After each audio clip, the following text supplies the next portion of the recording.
This is Leadership Plus. I'm Dave Edwards.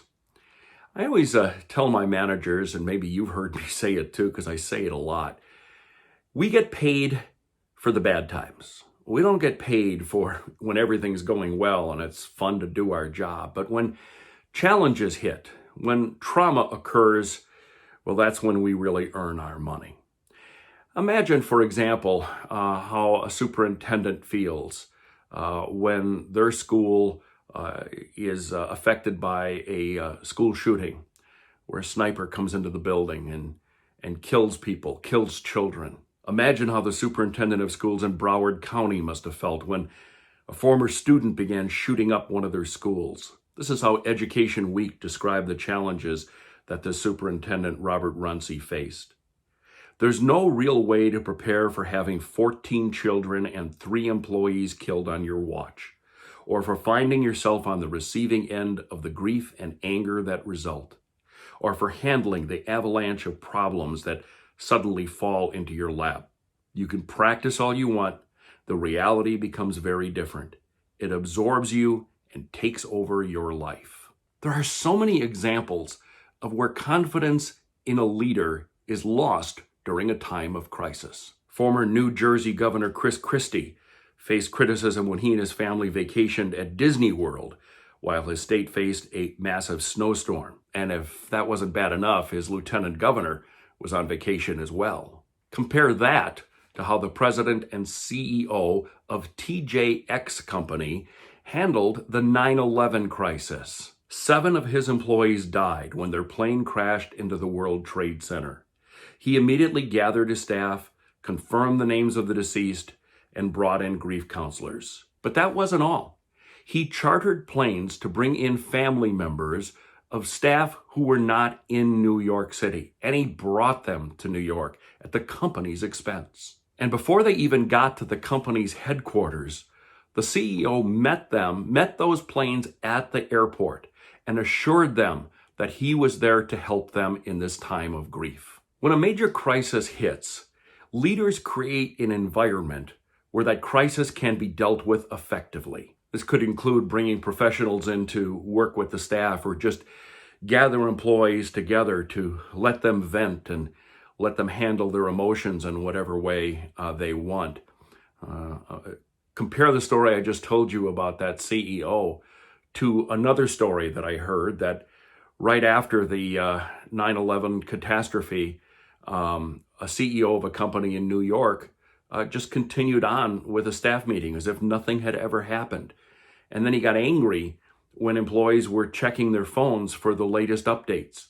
The world had changed. He was trying to pretend that the world had not changed.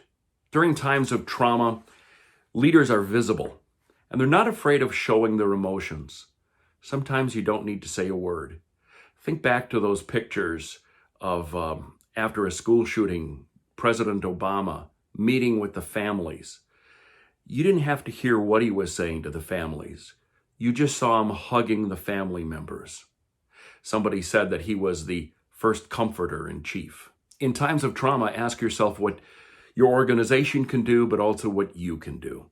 The dean of the business school at the University of Michigan, after a fire destroyed one of the dorm buildings, was giving a speech, and he departed from his prepared remarks where he was originally intended to just comfort everyone.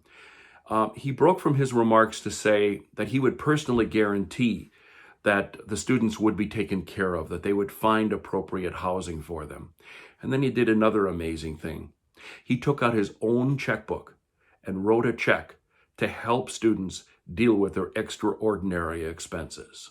That act of kindness, that act of sympathy went a long way. I mean, students just, they couldn't believe what they were hearing, that an institution as large as their university cared that much. And soon word spread, and other people offered financial and moral support. And don't be afraid to discuss what happened. I had a situation at my work where one of our longtime managers passed away, and it was quite a shock. Me gathering the entire staff to tell them what had happened was one of the most difficult meetings I ever had to run. And I invited people to share their thoughts, But in reality, very few people spoke. People just sat there and they processed what they had just heard. And yes, there were tears. I shed some too. And at that moment, it was okay to show that we were all caring human beings. Without saying anything, eventually, one by one, people left the room.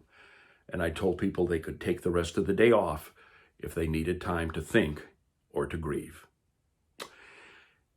It's also a good idea when trauma passes, when you have a little bit of a moment to breathe, to gather your thoughts and think about what is next. Oftentimes, employees will need extra motivation to get back to work after a time of crisis. Employees should be encouraged to take advantage of professional services available to them. As a television pioneer Fred Rogers put it, anything human is mentionable, and anything that is mentionable can be more manageable. When we can talk about our feelings, they become less overwhelming, less upsetting, and less scary. The people we trust with that important talk can help us know that we are not alone. Thanks, Fred. That's today's Leadership Plus. I'm Dave Edwards. Thanks for watching. Hit the like button, subscribe if you please, and check out my website for more information on management, leadership, and productivity at daveedwardsmedia.com.